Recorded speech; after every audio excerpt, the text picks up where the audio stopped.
మధ్య దానికి ఒక పేరు వచ్చిందండి, ఏదో ఆకుల్లో కూర్చోబెట్టి స్నానం చేపిస్తున్నారు. ఏంటది? హల్దీ. అదొకటి వచ్చింది నడుతున్నా, అదొక ఫ్యాషన్ నడుతున్నా. దాని మూలాలు ఏంటో తెలుసా? దాని పేరు మంగళ స్నానం. తెలుసా నీకు? అది వాళ్ళకి తగును, వాళ్ళ నమ్మకాలు, వాళ్ళ ఫిలాసఫీలు వాళ్ళకి చెల్లుతాయి. నువ్వెందుకు ఏడుస్తున్నావు? నీకు సంబంధం ఏంటి అని అడుగుతున్నావు. తిరగవా? ఇంక నువ్వు ఇంకా కన్వర్ట్ అవ్వలేదా? నువ్వు ఇంకా మారు మనసు పొందలేదా?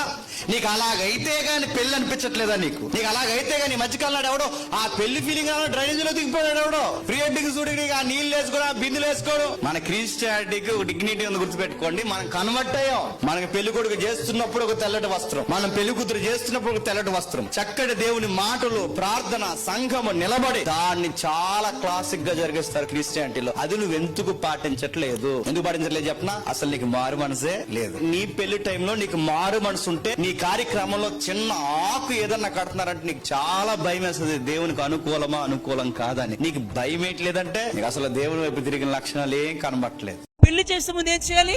మంగళ స్నానం. ఏంటి నీ మంగళ స్నానం? ఎవరికి నీ మంగళ స్నానం? నువ్వు క్రైస్తవురాలుగా ఉండి చర్చికి వెళ్ళి వాడికి నీకెందుకయ్యా మంగళ స్నానం? నేను ఎవరు చేసుకోవాలి మంగళ స్నానం? బైబిల్ చెప్పింది మంగళ స్నానం చేయమని. యాసిడ్ వేసుకో ఒంటి మీద, బాగుంటుంది మంగళ స్నానం. ఒళ్ళంతా కాలిపోతుంది కదా, అప్పుడు జరుగుతుంది మంగళ స్నానం ఎలా ఉంటుందో. ఈ రోజు దేవుడికి వ్యతిరేకంగా బతికిన వాడు ఒక రోజు తుక్కు రేగిపోతే ఒక రోజు నరకం. తెలుసా? ఈ రోజు నీకు మంగళ స్నానం ఉంటుంది. అక్కడ ఉంటది నరకంలో అగ్ని స్నానం. ఒళ్ళు కాలిపోతూ మలమల్ల ఆడిపోతూ ఉంటే అప్పుడు బాబా మంగళ స్నానం ఎంత బాగుందో అని చెప్పి అప్పుడు ఏడు.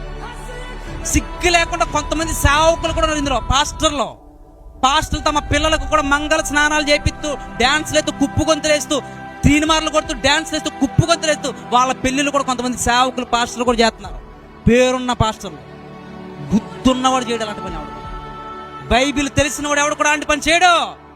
బైబిల్ ఎరిగిన వాడు అలాంటి పని చేయడు. బైబిల్ కరెక్ట్ గా సత్యము తెలిసిన వాడు ఎప్పుడు కూడా బైబిల్ ఇంటరప్ట్ చేయడు. బైబిల్కి వ్యతిరేకంగా వాడు